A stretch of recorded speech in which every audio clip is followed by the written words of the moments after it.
Nella suggestiva cornice della costa del sud della Sicilia, a Licata, sorge Marina di Cala del Sole, il nuovo moderno porto turistico che, posizionato al centro del Mediterraneo, è la base ideale per chi fa rotta verso le isole di Malta, Gozo, Pantelleria, Lampedusa, Linosa, Egadi o verso Spagna, Grecia, Turchia e Nord Africa. Una struttura che offre al visitatore un intrattenimento a tutto tondo, dal cibo raffinato alle più particolari tipologie di vini, dalle feste all'aperto con musica dal vivo agli eventi culturali e sportivi. Il porto turistico Marina di Cala del Sole è aperto appena da un anno, ma è già diventato nel tam tam di portisti internazionali una meta imperdibile per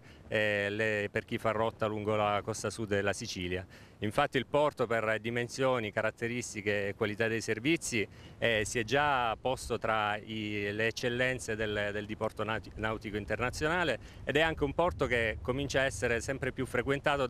anche da chi viene da terra, da tutto il territorio non solo di Licata ma dell'Agrigentino e della provincia di Caltanissetta. Noi abbiamo già iniziato da alcuni mesi con il nostro fitto calendario di eventi, abbiamo avuto un'intensa settimana della cultura, poi un bellissimo 1° maggio a base di rock, poi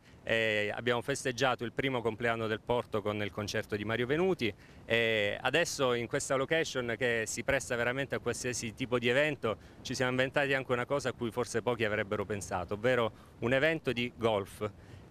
Golfisti siciliani si sfideranno in una gara unica mai fatta in un porto turistico, di approcci dalla banchina di riva verso dei green galleggianti nel porto, con delle speciali palline ecologiche che poi in mare si sciolgono e rilasciano mangime per pesci.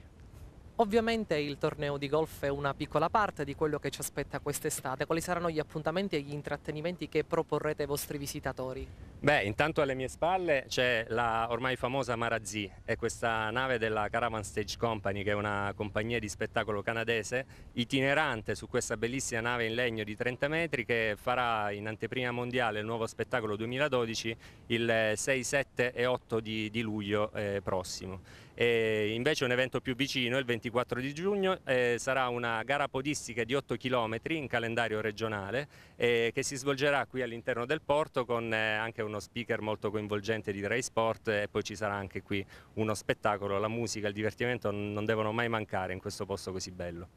Con oltre 1500 posti barca per imbarcazioni fino a 70 metri in un bacino sicuro e con servizi di eccellenza, Marina di Cala del Sole è un sistema integrato tra mare, waterfront e territorio circostante. Il porticciolo turistico è ricco di aree verdi, pedonali e ciclabili, con eleganti aree commerciali e di intrattenimento, 2 borghi residenziali ed il tutto a pochi metri dal centro storico barocco di Licata.